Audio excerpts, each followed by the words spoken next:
Hi అందరికీ నమస్కారం. Welcome to our channel. ప్రస్తుతం అంత పాటు గెస్ట్గా ఉన్నారు షణ్ముఖ్ గారు. సార్ నమస్తే అండి. నమస్కారం సార్, నారా లోకేష్ గారు మంగళగిరి నియోజకవర్గంలో ఉన్న ఇల్లు లేని వారికి ఇళ్ల పట్టాలు అయితే అందించారు. సో దానికి మీరేమంటారు?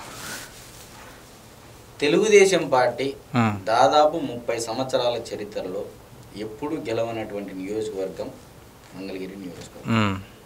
ఇది నేను చెప్పే మాట అయితే కాదు, చరిత్ర చెప్పినటువంటి సత్యం. మరి మంగళగిరి నియోజకవర్గంలో నారా లోకేష్ గారు ఎంచుకున్నటువంటి ఏ ప్రాతిపదికన ఎంచుకున్నారా నియోజకవర్గాన్ని? కమ్మ సామాజిక వర్గం ఎక్కువ ఉందనా, లేకపోతే కమ్మ సామాజిక వర్గం కంటే మిగతా అనుయాయులు అది రిజర్వ్డ్ కాన్స్టిట్యుయెన్సీ, అప్పటికే తెలుగుదేశం పార్టీ ఎప్పుడు గెలవని నియోజకవర్గం అయినప్పటికీ తెలుగుదేశం పార్టీలో ఉన్నటువంటి పోలిట్ బ్యూరో సభ్యులు కానీ తెలుగుదేశం పార్టీ శ్రేయోభిలాషులు కానీ చాలామంది నారా లోకేష్ గారికి చెప్పడం జరిగింది, మీరు 2 చోట్ల పోటీ చేస్తే మేలు కదా, ఎందుకో సాహసం చేస్తున్నారని చెప్పేసి కూడా ఆయనకు చెప్పడం జరిగింది. అంటే ఇది కాకపోతే ఇంకోటి ఏదైనా వస్తుందండి. ఎస్.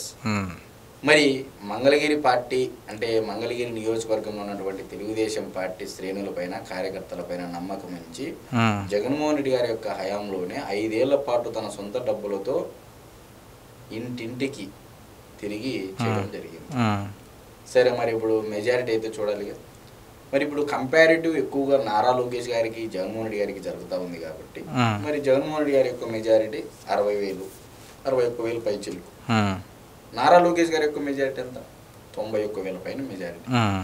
మరి సీఎం హోదాలో ఉండి పులివెందుల నియోజకవర్గంలో 70% రెడ్డి సామాజిక వర్గం ఉండి సొంత సామాజిక వర్గం ఉండి కూడా పోయిన ఎలక్షన్ కంటే 2019కి వచ్చినటువంటి మెజారిటీ కంటే 30,000 మెజారిటీ తగ్గించారు అంటే దాని అర్థమైంది. ఓకే, ప్రజల్లో విశ్వసనీయత తగ్గింది. ఎస్. మరి ఇప్పుడు ఎప్పుడు గెలవనటువంటి నియోజకవర్గం, అసలు కమ్మ సామాజిక వర్గం అతి తక్కువగా ఉన్నటువంటి నియోజకవర్గం మంగళగిరి నియోజకవర్గం. మరి అటువంటి నియోజకవర్గంలో తెలుగుదేశం పార్టీ జెండాను రెపరెపలాడించినటువంటి వ్యక్తి నారా లోకేష్ గారు. మరి ఇదంతా ఎందుకు చెప్తున్నామయ్యా? మరి నారా లోకేష్ గారు గెలిచారు, అంతా బాగానే ఉంది. మరి యువగలం పాదయాత్రలో ఇచ్చినటువంటి హామీలు ఏదో గెలిచేసాం, 164 సీట్లతో మ్యాండేట్ ఇచ్చారు, ఇంకా మనం ఒక 2 ఏళ్ళు ఏం చేయకపోయినా ఇబ్బంది లేదు, లేకపోతే ఎలక్షన్కు ముందు ఏదో ఒకటి చేసేసి మళ్ళా అంటే గత ప్రభుత్వ పరిపాలకులు ఏ విధంగా అయితే భావించి పరిపాలన చేశారో అదే తరహాలో వెళ్ళకోకుండా యువగలం పాదయాత్రలో రచ్చబండ మీద మంగళగిరి నియోజకవర్గ ప్రజలకు ఏదైతే హామీ ఇచ్చారో, మరి జగనన్న కాలనీలు అని చెప్పేసి గత 5 ఏళ్లలో చూసాము. ఊరికి 5 కిలోమీటర్లు 6 కిలోమీటర్ల దూరంలో ఎక్కడో నీళ్లు నిల్వ ఉండేటువంటి ప్రాంతంలో ఇవ్వడం జరిగింది ఇళ్ల పట్ట. దానికి కూడా కొంతమందికి ఇచ్చారు, కొంతమందికి ఇవ్వలేదు, కొంతమందితో 30,000 35,000 రూపాయలు కలెక్ట్ చేశారు. అది ఎనికి రాక ఇబ్బందులు పడే పరిస్థితి. సో ఎవరు అక్కడికి వెళ్ళనటువంటి పరిస్థితి. మరి ఇదంతా ఒక ఎత్తు అయితే మంగళగిరి నియోజకవర్గంలో 1,000 కోట్ల విలువ అంటే 1,000 కోట్ల రూపాయలు విలువైనటువంటి భూమిని ఎక్కడైతే ఆ రోజు హామీ యువగలం పాదయాత్రలో ఏ ప్రాంత వాసులు అక్కడే కొంతమంది 2 దశాబ్దాల పాటు నివసించే ప్రాంతంలోనే, కొంతమంది 3 దశాబ్దాల నుంచి ఉన్నటువంటి ఆ ప్రాంతంలోనే, కొంతమంది దశాబ్దం పాటు ఉన్నటువంటి ఆ ప్రాంతంలోనే మాకు ఉండడానికి అవకాశం కల్పించండి అని చెప్పేసి నారా లోకేష్ గారిని అడిగితే నేను అధికారంలోకి వచ్చిన వెంటనే ఇది చేస్తానని చెప్పి కూడా హామీ ఇవ్వడం జరిగింది. ఓకే. మరి వచ్చిన ఇంకా సంవత్సరం కూడా కాలేదు గవర్నమెంట్ వచ్చి ప్రమాణ స్వీకారం చేసి, సంవత్సరం కాగానే మొదటి విడతలో 624 మందికి ఇక్కడ పట్టు వస్త్రాలు, చీరలు, గాజులు ఆడవారిని తన తల్లితో సమానంగా అందరినీ భావించి అందరికీ చీరలు గాజులు ఇచ్చి మరి ఇళ్ళ పట్ట ఇచ్చి సెల్ఫీ దిగి పంపడం జరిగింది. ఓకే. మరి ఎందుకు ఈ మాట చెప్తున్నాను నేను నొక్కి ఒక్కానించి అంటే, గతంలో రోజారెడ్డి గారు ఇదే నారా లోకేష్ గారిని ఉద్దేశిస్తూ బాడీ షేమింగ్ చేస్తూ వ్యక్తిత్వ హననం చేస్తూ అన్నీ చేసి ఒకానొక సమయంలో చీరా గాజులు పంపిస్తాము వేసుకో అని చెప్పేసి హేళనగా మాట్లాడినటువంటి దాఖలాలు ఉన్నాయి. ఆ పరిస్థితులు గతంలో ఉన్నాయి. ఆ విధంగా వ్యాఖ్యలు చేసింది రోజారెడ్డి గారు. మరి దానికి హుందాకరంగా ఎటువంటి సమాధానం ఇచ్చారు నారా లోకేష్ గారు? మా తల్లికి ఇస్తాను చీరా గాజులు అని చెప్పేసి. ఈరోజు తన తల్లిని మంగళగిరి నియోజకవర్గంలో ఉన్నటువంటి ప్రతి తల్లి ముఖంలోనూ చూసుకుంటున్నాడు.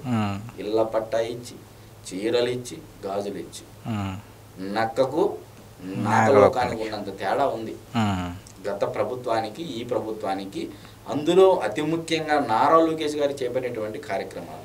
ఇందులో అతి ముఖ్యంగా మనం చెప్పుకోదగ్గ అంశం ఏంటంటే వైఎస్ఆర్సీపీ పార్టీ వాళ్ళకు కూడా ఇళ్ల పట్టాలు ఇవ్వడం జరిగింది. ఓకే. మామూలుగా జగన్మోహన్ రెడ్డి గారు చెప్తా ఉంటారండి, కులం చూడం, మతం చూడం, రాజకీయాలు ప్రాంతం చూడం, పార్టీలు చూడం, రాజకీయాలు చేయము. సరిగ్గా ఇది జగన్మోహన్ రెడ్డి గారికి వర్తిస్తుందో లేదో తెలియదు కానీ నారా లోకేష్ గారికి మటుకు ఖచ్చితంగా వర్తిస్తుంది అని చెప్పేసి మనం స్పష్టంగా చెప్పవచ్చు. మరి 1000 కోట్ల రూపాయల విలువైనటువంటి భూమిని వచ్చినటువంటి ఏడాదిలో అతి సులభంగా ఇచ్చేటువంటి భూములు మొదటి విడత, 2 ఎండోమెంటు పర్యావరణ అనుమతులు తీసుకొని అంటే అటవీ భూములు ఏమన్నా ఉన్నా 2వ విడతలు ఇవ్వడం జరుగుతుంది.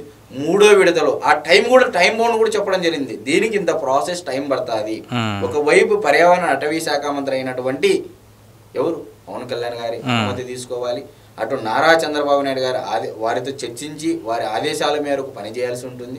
సో కొద్దిగా ఎండోమెంట్ అనేది ఆ ప్రాసెస్ ఉంటుంది. 2వ విడతలో కూడా ప్రతి ఒక్కరికి న్యాయం చేస్తామని కూడా చెప్పడం జరిగింది. మరి ఇప్పుడు ఈ మన ఇల్లు మన లోకేష్ అనే కార్యక్రమంలో భాగంగా ఏదైతే పట్టాలు ఇచ్చారో ఆ పట్టాల కార్యక్రమంలో పబ్లిక్ రివ్యూ తీసుకుంటే ఏమంటున్నారంటే, మరి మరలా జగన్మోహన్ రెడ్డి గారు వస్తారు, ఈ కూటమి ప్రభుత్వం పరిపాలన ఇక్కడ నచ్చట్లేదు, ఎవరికి సూపర్ 6 లేదు, సూపర్ 7 లేదు అని చెప్పేసి ఒక విలేకరు అడిగితే ఎవరు చెప్పిండేది, ఇప్పటికే మా జీవితాలు నాశనమయ్యాయి, గత 5 ఏళ్లలో మా ఇండ్లను కూల్చివేస్తే దిక్కో మొక్కో తెలియకోకుండా ఎవరికి మొరపెట్టుకోవాలో కూడా తెలియనటువంటి పరిస్థితి. ఒకవైపు వైసీపీ వాళ్ళకి ఇస్తున్నాడు, ఒకవైపు గతంలో ఇబ్బంది పడిన వాళ్ళకి ఇలా పట్టాలు ఇస్తున్నాడు. జగన్ లేదు, ఎవరూ లేదు, జై లోకేష్ అని చెప్పేసి పబ్లిక్ రివ్యూ ఇస్తా ఉన్నారు. సో ఇప్పుడు ఇస్తున్నటువంటి ఈ పట్టాలు మరి గత ప్రభుత్వం ఎందుకు ఇవ్వలేకపోయిందంటారు? నేను అందే చెప్పాను దాక, జగనన్న కాలనీలు అని చెప్పేసి ఎక్కడో మనం ఇక్కడ నివాసం ఉండే ప్రాంతం నుంచి 5-6 కిలోమీటర్ల దూరంలో ఇస్తే, అంటే టౌన్ కు సిటీకి పట్టణానికి దూరంగా ఇస్తే ఎవరు ఉంటారు? గ్రామంలో నివసించేటువంటి ప్రజల మధ్య కాకుండా గ్రామానికి ఎక్కడో దూరంగా ఇళ్ల పట్టాలు ఇస్తే ఎవరు నివాసం ఉంటారు? మరి ఇళ్ల పట్టాలు జగనన్న ఖాళీలు అని చెప్పేసి ఫెయిల్యూర్ అయినా కదా ప్రజలు భావించి నారా చంద్రబాబు నాయుడు గారికి అధికారం కట్టబెట్టారు. మరి నిజంగా జగనన్న ఇచ్చినటువంటి ఇళ్ల పట్టాలు ప్రజలకు నచ్చినట్లయితే, ప్రజలు అవి నచ్చి హర్షించి ఓట్లు వేసినట్లయితే ఎందుకు 11 సీట్లకే పరిమితమయ్యారు? మరి ఇది కూడా ఆలోచించదగ్గ విషయమే కదా.